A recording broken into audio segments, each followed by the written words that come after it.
the number that academics have come up with is that 40% of the cost of a new building, whether it's multifamily or single family, is derived from regulation. In Montgomery County, we need to be building 3,500 new units a year just to meet demand. But most years, we've actually been below that level. The building on the right, a duplex, is not allowed anywhere in the county, or was not allowed until very recently. So we have an office vacancy problem. All right. Welcome to another episode of the Agent to Investor podcast, where we talk about the agent side of real estate investing. We'll be talking about the successes, the failures, and all in between. My name is Nico Garcia, local real estate agent and investor based out of Montgomery County, Maryland. And we do not have our co host today, Anna, but we do have a special guest. We have Brian and Lou. Welcome to the show, brother. Thank you. Happy to be here. Yeah, so we talk all the time about real estate, how it's super hyper local, right? Every market is a little bit different. And I wanted to bring Brian in because he's a good friend of mine. He had 10 years of experience working in Montgomery County, Maryland. And we're going to talk specifically about our county, why we love it, what's going on in the housing market here, and what are some things that the county has been working on to help with affordability and things like that. But before we actually go in, I'd love to give you the space, Brian, to give yourself an introduction, what you got working on right now, and what you did with the county. Sure. Yeah, that's a great introduction. Thank you, Nico.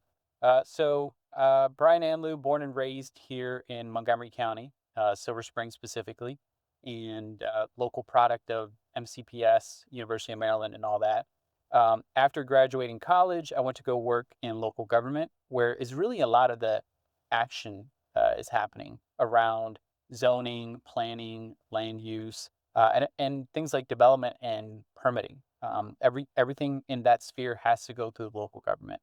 So I started off working at the Montgomery County Council and spent about 5 years there, rising up to deputy chief of staff. And then I went from the county council to work for the planning board. So the planning board, if you want to build something in Montgomery County, is the agency that is responsible for reviewing big plans, big development plans. Think, anything more than it can really be something as small as like 2 acres, but it's usually the big stuff. It's usually, dozens of units, and it's the big developers. And that's where you have to go get your development approvals before you can get your permitting approvals. So I was chief of staff to the planning board, and had the pleasure of working on all kinds of interesting plans that shape Montgomery County, shape the future of the county. And some of that I'm going to talk about in a presentation that I'm going to share with you and the audience. And the idea was that, you're helping to create the vision for what Montgomery County can become, not just today, tomorrow, but, looking really far out into 20, 30 years in the future. After leaving county government in 2022, I went to go work for a real estate firm. So I represent commercial real estate property owners, specifically multifamily and commercial office building owners, on legal and policy matters. And then separately, I decided to get my real estate license. Real estate is something that I've always been involved in, like I said, through policy and law. But it's always been something that's interested me. So I decided to get my real estate license and purchase my, at the time, second home, and kind of just grow and learn the industry from that side of the business. And so I've been a real estate agent now going on about 2 years. So I'm still fairly new to the game and I've learned a ton. But I have a lot of big ideas on both how we need to move forward in real estate development, sales, and all those kinds of things. I think it's cool to hear different people's way of how they get into real estate. And, you just mentioned you were on the policy side, you were knowing the ins and outs of zoning and things like that. So you eventually shifted into the real estate space. So I think that kind of helps giving you a leg up of, knowing what goes to get these plans approved, who to connect with that can really give you a leg up on maybe some of the competition, right, Brennan? Oh, absolutely. And I do a mix of residential and commercial. I actually have more commercial clients right now than residential. And as you just said, really having that background in government and how it all works helps me explain to my clients that, they want to open, a certain type of business. I had a guy who wanted to open a banquet hall, for example, and he was looking at residential zones where banquet halls are not allowed. If he tried to open a banquet hall there, the county would shut him down. So really explaining to him, look, these are the zones that we need to look for. These are the types of properties that we need to look for, and trying to identify those places where that type of use is allowed. So yeah, as you just said, it definitely gives me a leg up with having that knowledge and expertise on how to advise clients on all that stuff. Yeah, and that's why it's important to have somebody that kind of knows the zoning. We're going to be talking specifically about Montgomery County, Maryland, but anybody who's listening that is looking to do commercial deals, or, they're thinking of building an accessory dwelling unit on their property, you really got to know the zoning. And this is why it's going to be important that you talk to an agent or somebody that's on your side that can help you get you to the finish line, because a deal might look like a great deal, but at the end of the day, if you can't build what you think you're going to build, it might be a deal breaker. Yeah, that's absolutely right. And I'll just add, to that point, that a lot of the information that I'm going to share is Montgomery County specific, but it's not unique to Montgomery County, like you said. These are all resources, these maps, land use tables, zoning codes can be found in any jurisdiction, not just in Maryland, but uh, really everywhere in the US. Everywhere has their own unique codes and laws and everything that applies. And a lot of times, 9 times out of 10, that information is available to the public for free. So these are all public resources, public documents. I just happen to know where to find them because of my experience, but everything that I'm going to share today is public documents. None of it is, my own resources that I've put together. Gotcha. And before we share the slides, you made a great presentation. I want to just give you a space to why you think this is important for you specifically. I know we had a great coffee meet the other day, and we were talking about, I was born and raised here in Silver Spring as well, just like you, and we understand that people our age are becoming home ownership age. They want to start buying their first property. And we'll talk about this in the presentation, but affordability has really been a challenge, right? And your experience in the county, and as well as what you're doing now in real estate, is that what really fuels you to kind of continue doing this? Yeah, absolutely. For me, it's a mix of things. Part of it is my own experience with purchasing my first home here in the county. But it's also thinking about the future, right? And working with clients who, as I'm sure you've experienced, really have frustration when they go to try and buy a home and they're getting outbid. And, there just isn't enough supply on the market to be able to meet their needs. So thinking about those folks, and then also thinking about my children, for example, and their ability to someday buy in the county and become homeowners if they choose to stay here. And the opportunities that are afforded to them or won't be afforded to them because housing has become more expensive. So for me, it's both personal. It affects me directly, but it's also big picture, affecting a lot of the people that I work with. And I think it's just something that we really all need to be thinking about as we have conversations, um, with our friends, family, neighbors about what does our community look like and how are we going to change and how are we going to grow? Because those things may not seem to affect you individually or someone but they do have a big impact. So it's just important to be thinking about. No, love it, Brian. All right, so I'll give you the space so you can feel free to share your screen, and we'll go into. I was looking over these slides earlier, and it has some great information. So I know you mentioned it's public, so we'll just kind of touch on it. And this is going to be for Montgomery County, but also I know there's a few things that kind of touched Maryland specifically, right? Yep, absolutely. So just making sure you can see the Yep. screen here. You should see a slide on Thrive 2050. So I'm going to get into what this is. And as I said before, this presentation is sourced from a number of different public documents. This is all available online. None of these are, my data points that, I put together. This is all coming from, county departments and agencies.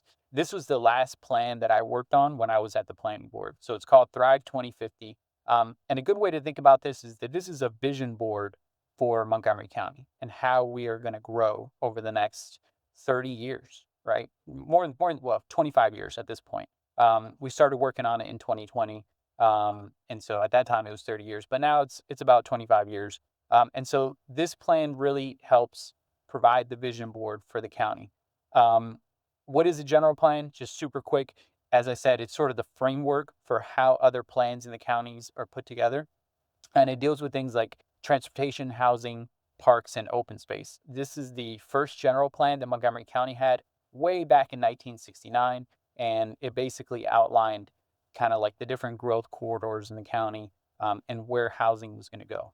So again, these are all decisions that are being made at the local level, and shape how our communities look and feel over long periods of time, not just today and tomorrow.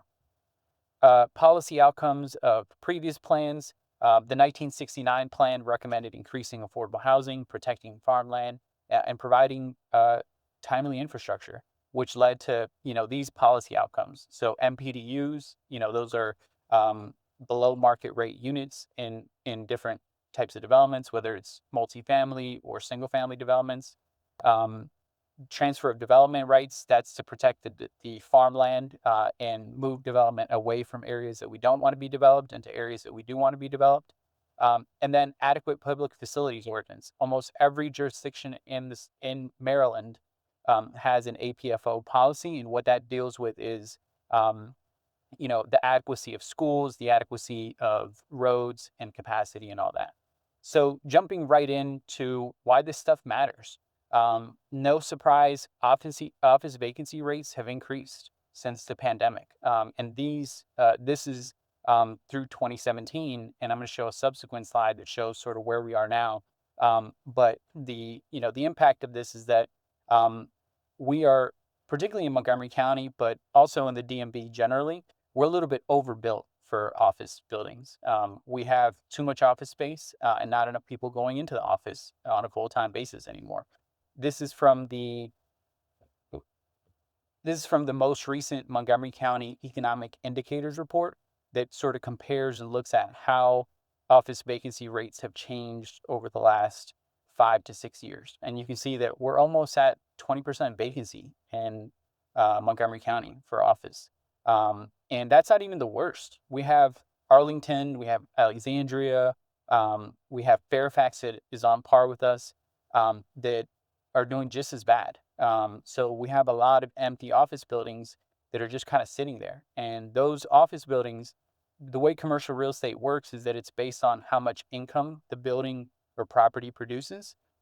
When you have big vacancy rates like this, it's impacting the income for that property and reducing the value, which reduces the amount of property taxes that generates. So we have an office vacancy problem. Brian, can I touch Go on ahead. that? So I know you mentioned, after the pandemic where everybody was working from home and remote work became a lot more popular.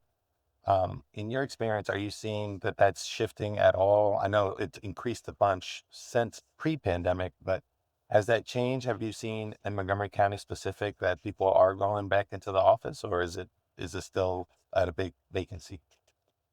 Yeah, so I've seen some Castle data, and Castle is they're like a security company, so they're able to track like key fob data from people who go and like scan their badges to access these office buildings. That shows that people are coming into the office, but it's not like before pandemic.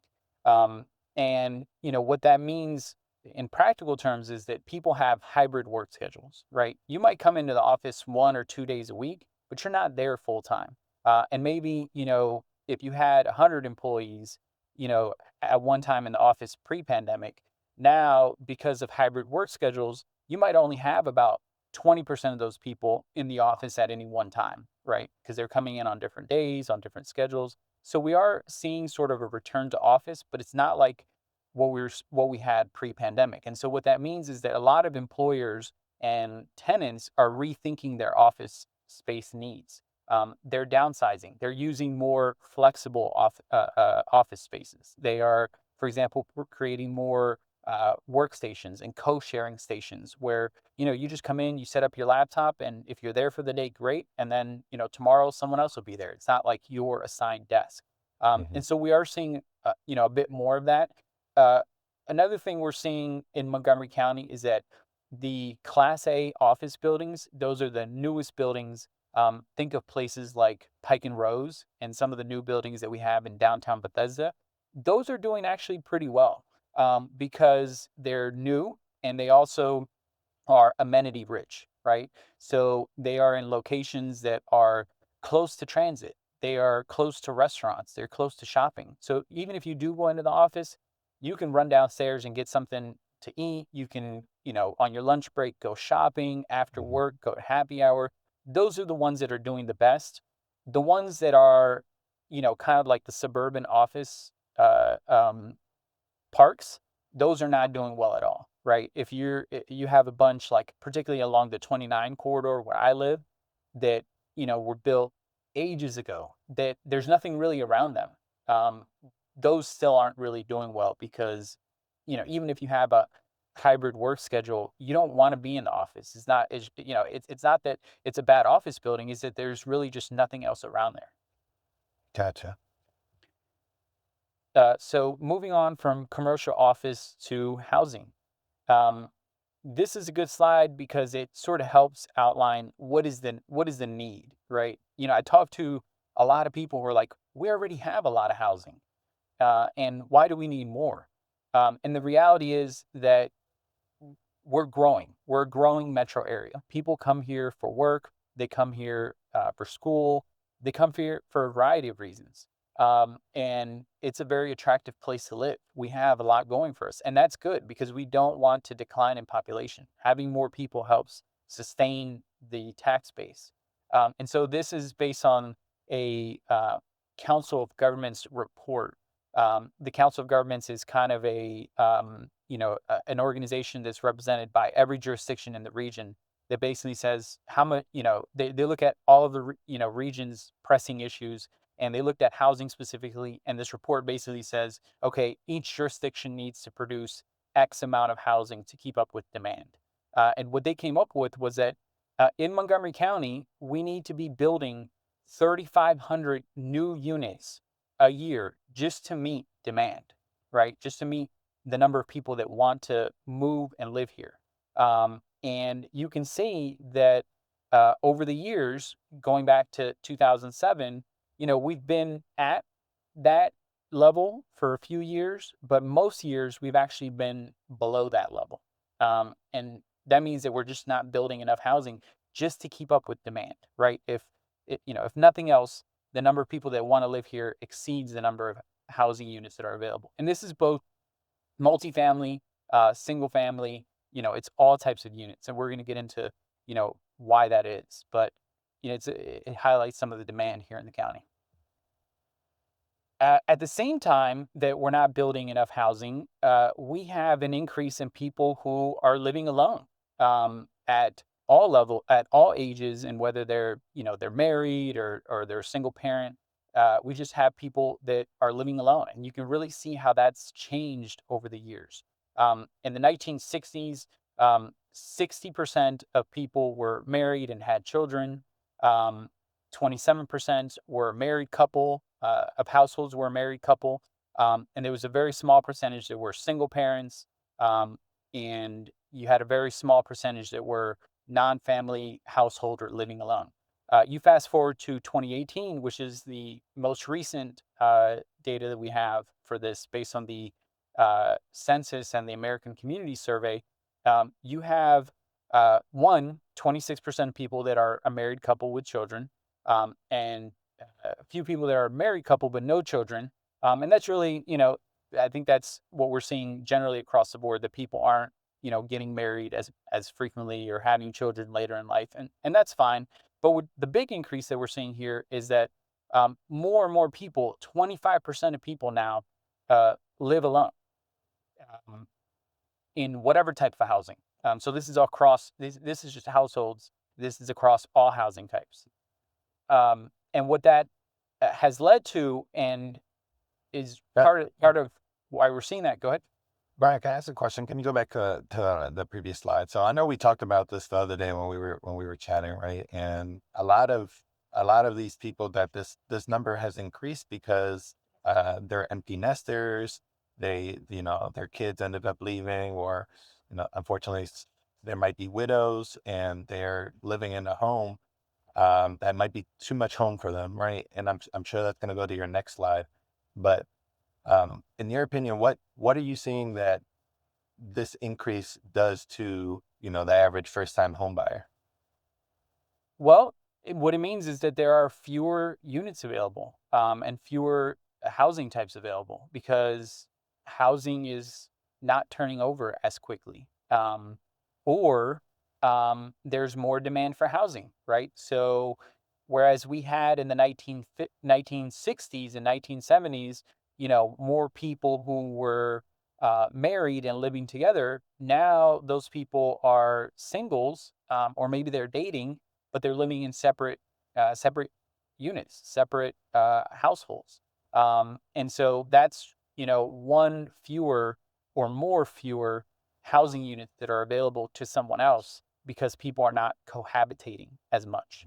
Um, so And one thing specific that also is probably playing a factor in this is, during the pandemic, there was historically low interest rates, right? And a lot of these people decided to refinance. I know my parents did. I'm sure a lot of people decided to refinance and to lower their payments to make it easier.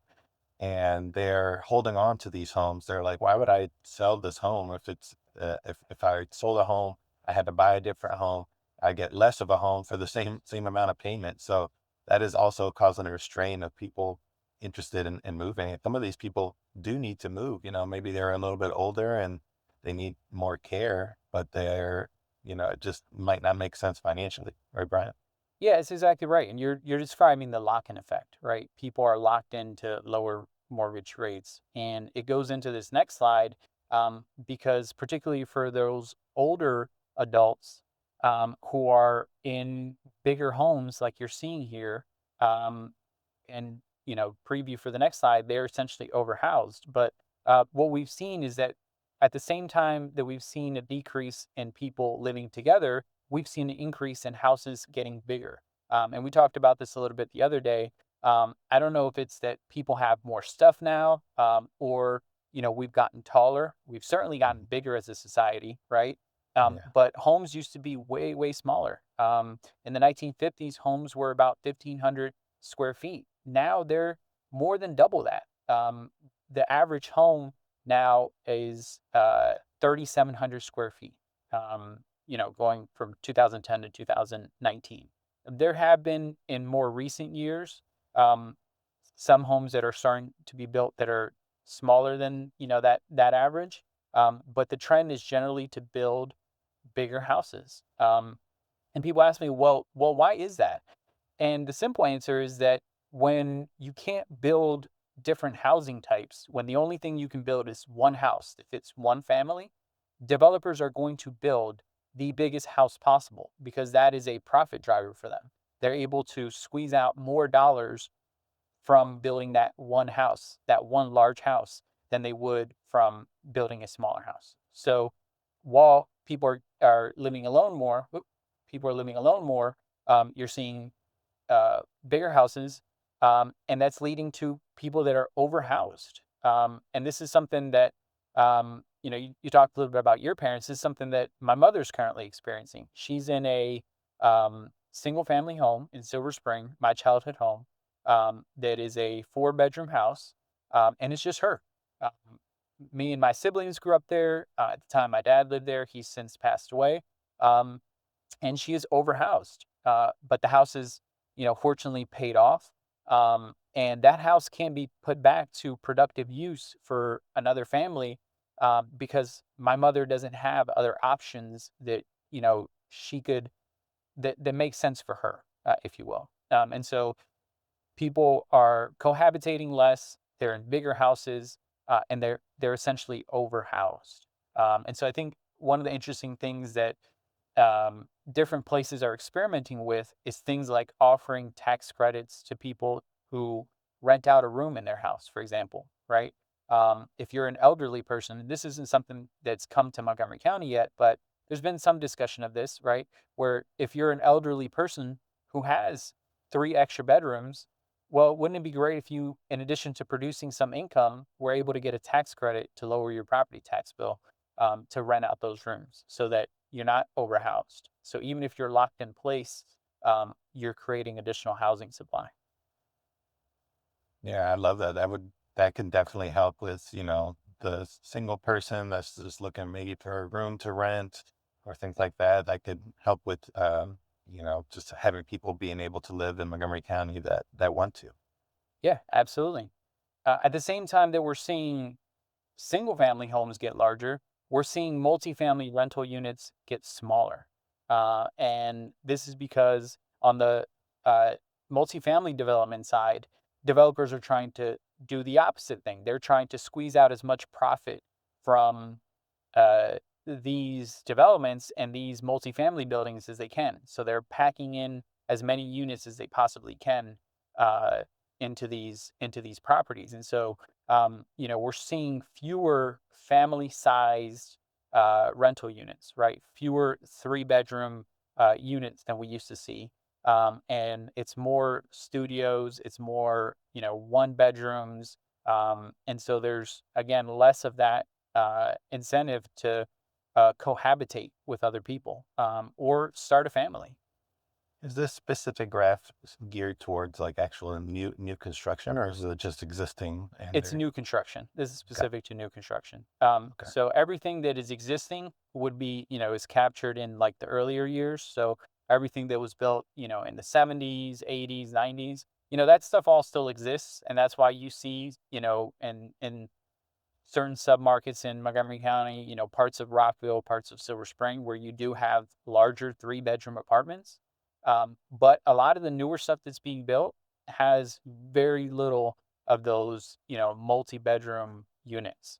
If they do have three-bedroom apartments, there is a small selection. It's mostly going to be studios and ones and a few, some twos.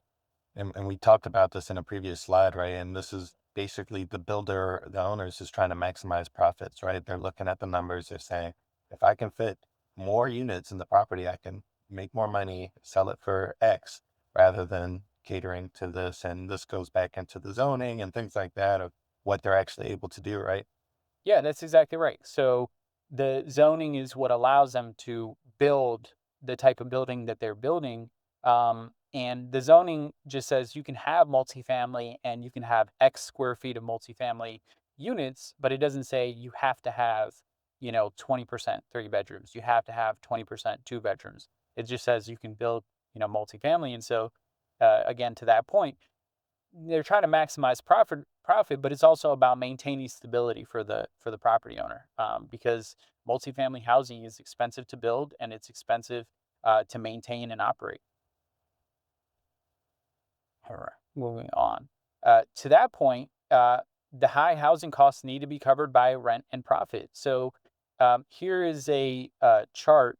It was provided by Elm Street Development. They're a company that develops in Montgomery County, and it just sort of provides an example of how much rent per square foot is typically needed to support different types of multifamily buildings. So if you have a wood frame construction building, these are typically your mid-rise buildings.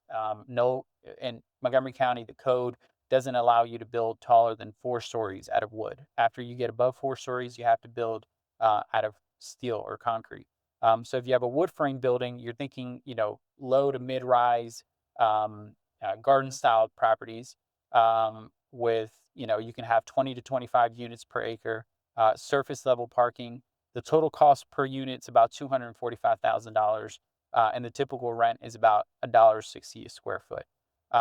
Once you get over into a little bit bigger with retail over the bottom, the retail usually needs to be concrete or steel, and the you know cost per unit goes up, the rent per unit per square foot goes up, and then once you get into our urban areas, the cost explodes.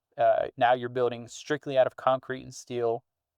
You might have more units per acre. Into our conversation a moment ago, you're trying to squeeze in as many units as you possibly can to bring down those costs of construction, um, and to make the numbers work. Because as you can see, the numbers go from 245 to 328 per unit in a metro area, and $325 a square foot. I mean, that's on a square foot basis, that's basically double the amount of rent that's required to sustain that type of development.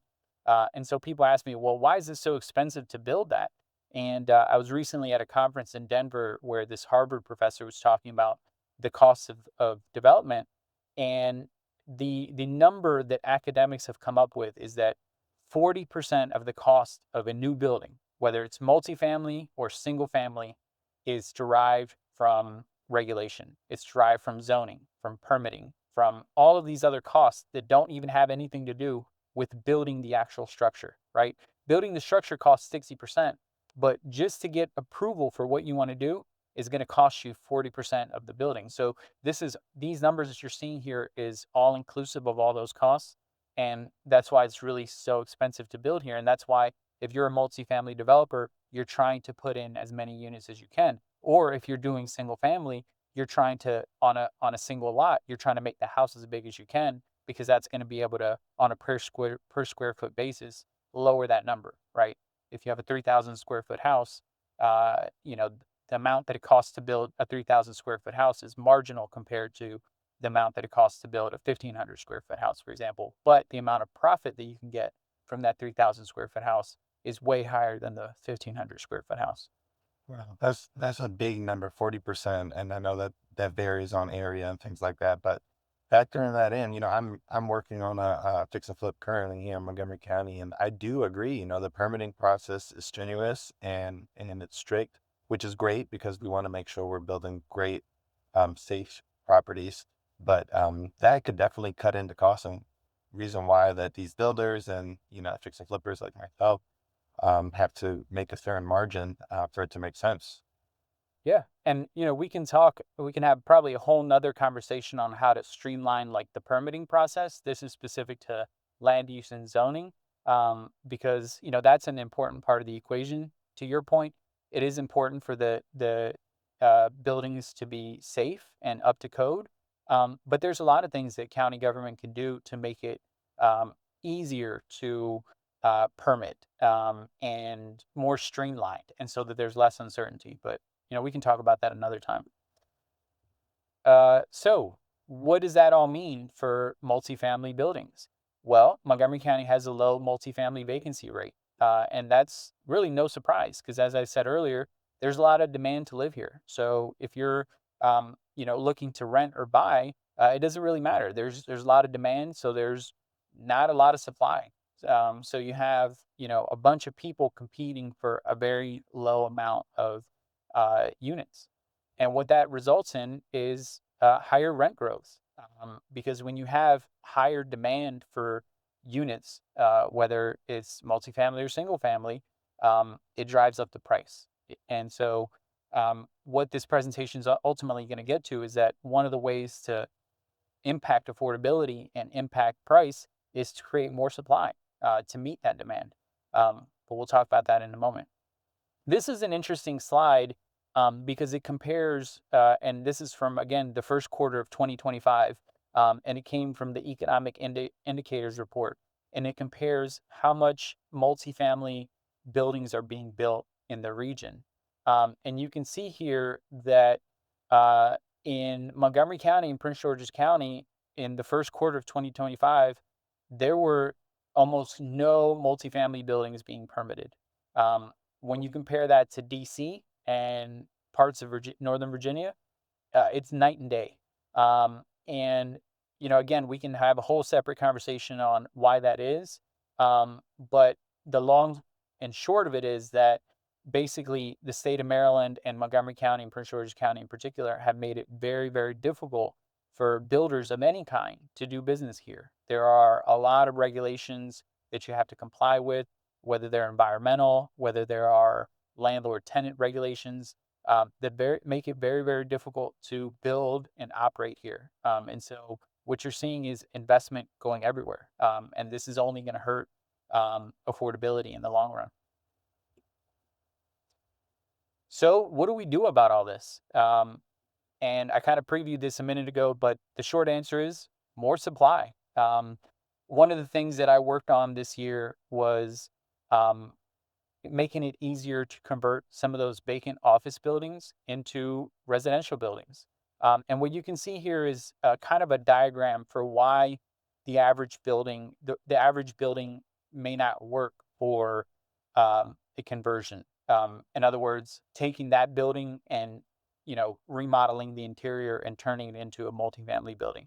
Most of the office buildings that we see look like the two on the left. They're big, they're bulky, they are double loaded corridors, which means that they have windows on the exterior and they have an interior space, usually where you have cubicles and people working. And then in the middle of the building, you have elevators and you might have bathrooms, you might have other like central spaces. Those buildings don't work for conversion. One of the things that a residential building is going to require is units that have windows. And so that's why a building like the one on the right works a little bit better, because it's not double loaded. Those spaces have windows on both sides, so you could create units out of that building versus the other two. The parking is often an issue with these buildings. And there are other sort of technical challenges, right? Like if you have uh, the bathrooms only in the interior of the building, and you have to put bathrooms in every single unit, now you have to reroute the plumbing and the HVAC to make it all work. So office to residential conversions don't always work. And so one of the things that we did in Montgomery County this year is that the county made it easier to tear down some of these office buildings with high vacancy rates. They had to have a vacancy rate of at least 50%. And they can apply for a 20-year tax abatement, which essentially means that for 20 years, that property won't be paying property taxes. That abatement can then be used to demolish the building and turn it into residential units. And so people say, well, that's not really fair. They're not paying taxes. And what I tell people is, yeah, they're not paying taxes, but again, thinking back to our conversation earlier, the value of the building is derived from the income it's producing. So if it's only producing income on 50% of the units in that office building, that means it's not as valuable as it used to be. So it's already losing tax revenue. And by converting it to residential, you're allowing for more people to live there who are going to be paying income tax. They're going to be paying sales tax. They are going to be paying other kinds of taxes to support local businesses that really benefit our entire community. And so that's one of the ideas that was really popularized, at least in the region, by DC. DC has a 40-year tax abatement because they have way too much office space that they want to convert into residential, and the numbers don't work. And so this is one of the things that hopefully will encourage more multifamily supply in Montgomery County. Have you seen any of these specific projects like the tear down with the abatement done yet, or has this just passed? Or Not yet. This just passed at the beginning of the year, so it's still a little too early to see any of this. We have seen some projects that started down this road even before the county passed this law. There's one in downtown Silver Spring. It's right by the LA Fitness that is being converted from office to residential. But that one was started about 2 years ago, I want to say. So again, to your earlier point, the permitting process is not easy and straightforward. Even if you want to take one of these buildings and convert it to something else that's more useful, it's still going to take a long time just to get permitted, then to go do the construction, and then finally to open. So we haven't seen very much of this, but I do think that this will help and this will be part of the solution. Again, I think this is going to be in areas like downtown Silver Spring that are attractive, parts of Bethesda where you have some of these like 1970s, 1980s era office buildings that don't have as many amenities as the new ones, where it might make sense to just simply tear it down and convert it. The other part of the solution is to allow more housing types in more parts of the county. So you and I, Nico, talked about the attainable housing proposal. And I know you attended some of the community meetings about that proposal. And basically, what that proposal was about was allowing more housing types in more parts of the county. So what you see here is basically two building types that are exactly the same. And the building on the left, which is a single family home with a garage, is allowed by right in 1/3 of the county. And what that means is that if the property is zoned for residential, I'm allowed to put the building on the left in that part of the county by right. I don't even have to go to the planning board. I just go to the permitting department. I submit my architectural plans, and I get the permits and I can build it. The building on the right, a duplex, is not allowed anywhere in the county, or was not allowed until very recently. We're gonna talk about the change here in a moment. But the duplex, which again looks the same, the only difference is the it doesn't have a garage and it's essentially split in two, is not allowed really anywhere in the county.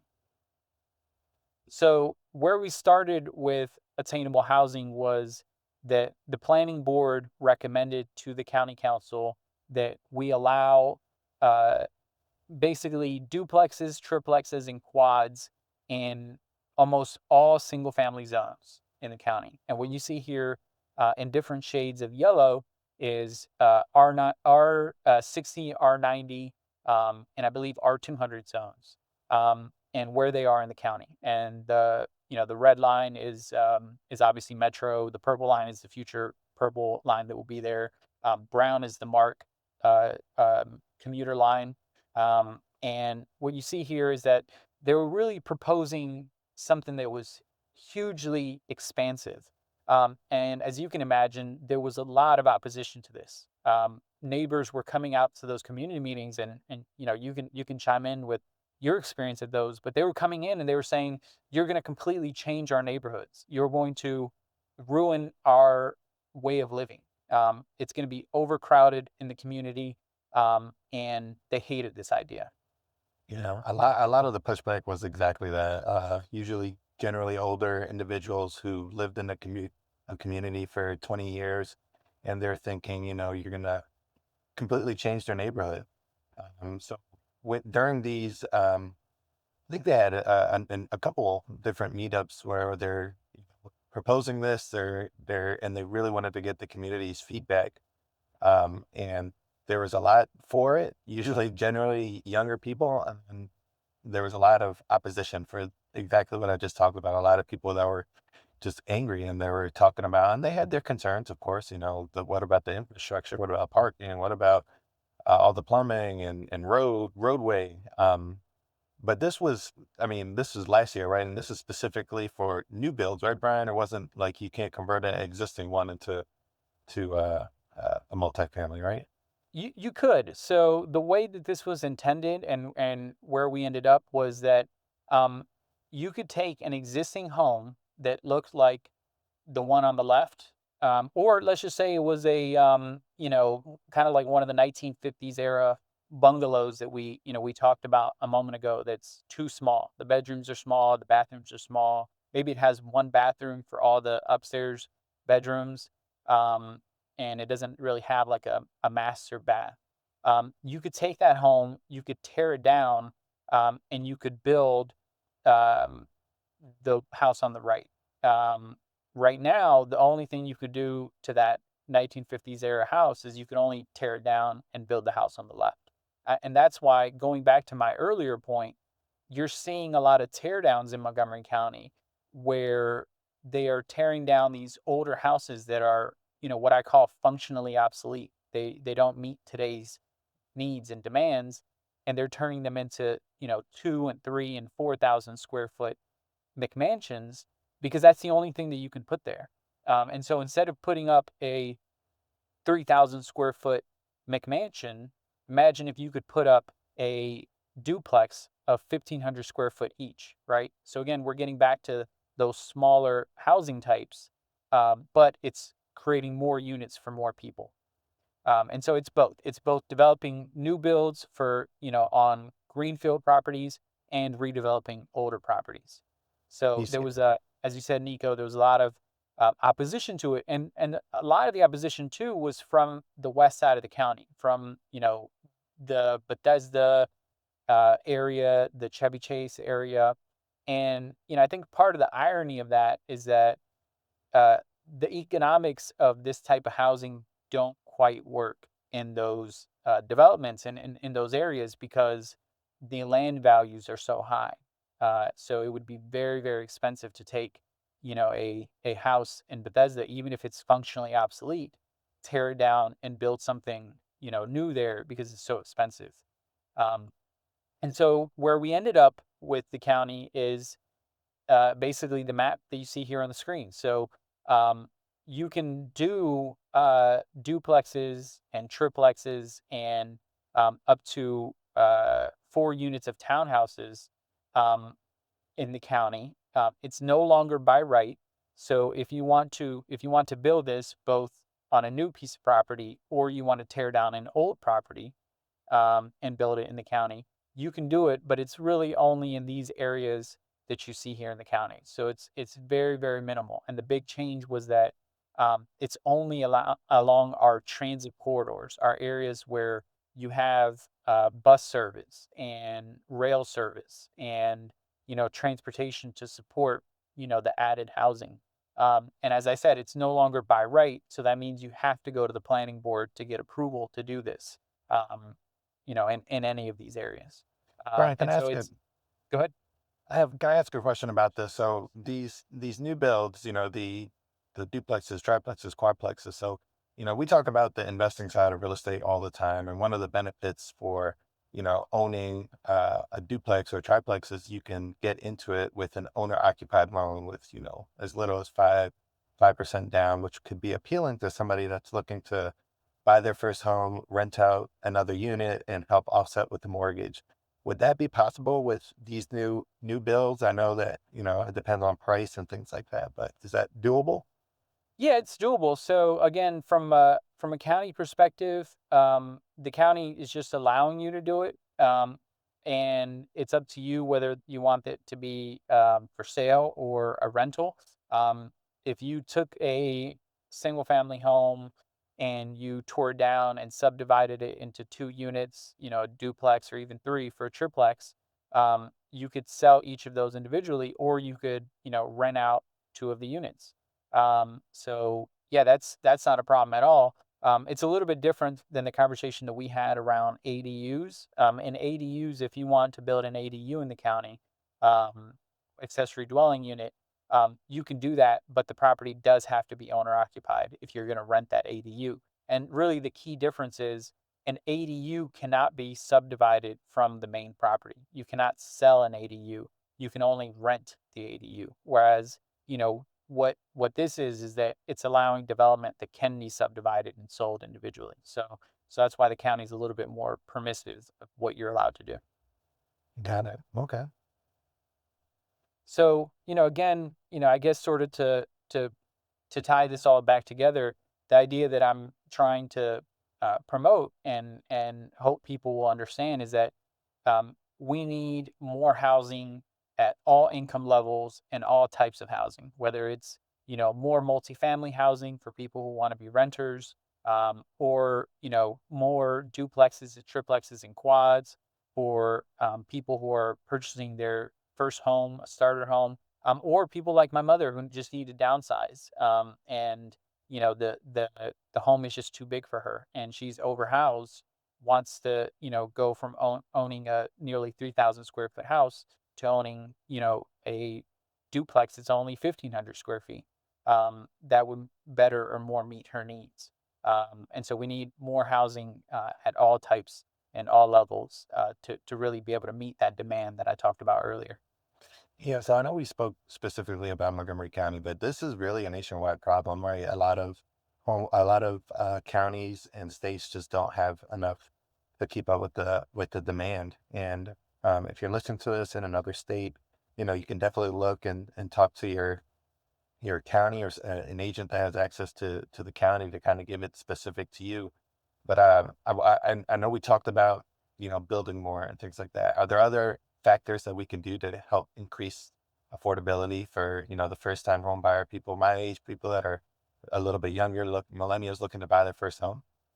Yeah, I think we're seeing a lot of investment in like housing production funds. Montgomery County has a what's called a housing initiative fund. There's about $100 million in that fund, and that $100 million goes towards funding new development, but it also goes towards making grants available to first-time home buyers. So when you see those, the agents see those applications that become available to people.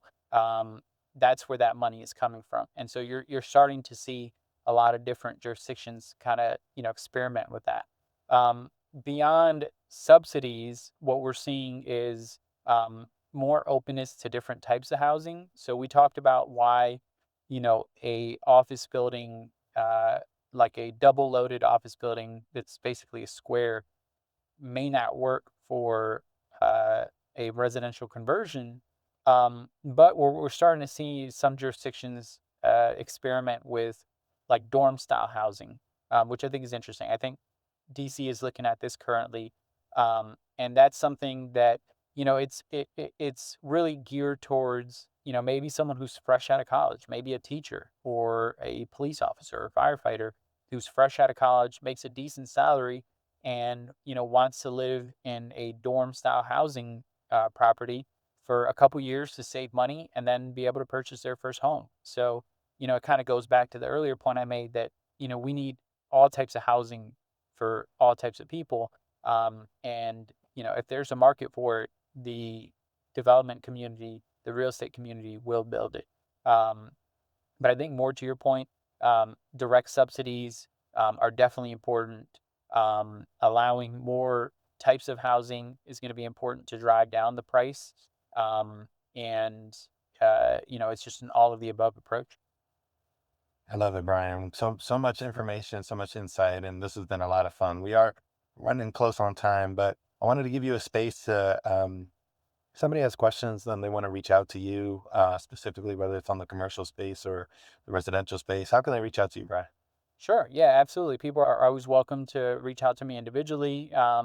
If they want to talk about any and all these things, I can talk about real estate all day until I'm blue in the face. And so it's just something that I'm personally passionate about. But I am an agent. And so people can reach out to me through my official agent email. It's Brian with an I at hausrealtygroup.com. Haus is Haus, realtygroup.com. So please, if you have any questions, whether it's about purchasing or just really anything, if you're interested in building some type of housing and aren't sure where to start, one of the things I always tell people is that I may not always know all the answers, but having spent 10 years in this space, I certainly know someone who does. And if I can't answer the question, I'm always happy to put people in touch with other folks who know the answer, who are actively doing this. And so I'm talking to an architect tomorrow about what it takes to build ADUs in the county, and getting more insight in that. And so, I'm always happy to share my professional network with others who are looking to do really any of this, and particularly if it involves building more housing. Yeah, exactly. And that 10 years with the county is invaluable, having all that experience of zoning and things like that. So if you're looking into building or looking in the commercial space, Brian is definitely your guy. I'll put your info in the show notes. But that's going to do it for another episode of the Agents and Investor Podcast. Please like, share, subscribe. Reach out to me, Nico Garcia, and Garcia Official on all social platforms, and tune in until the next one. Thanks, Brian. Thank you.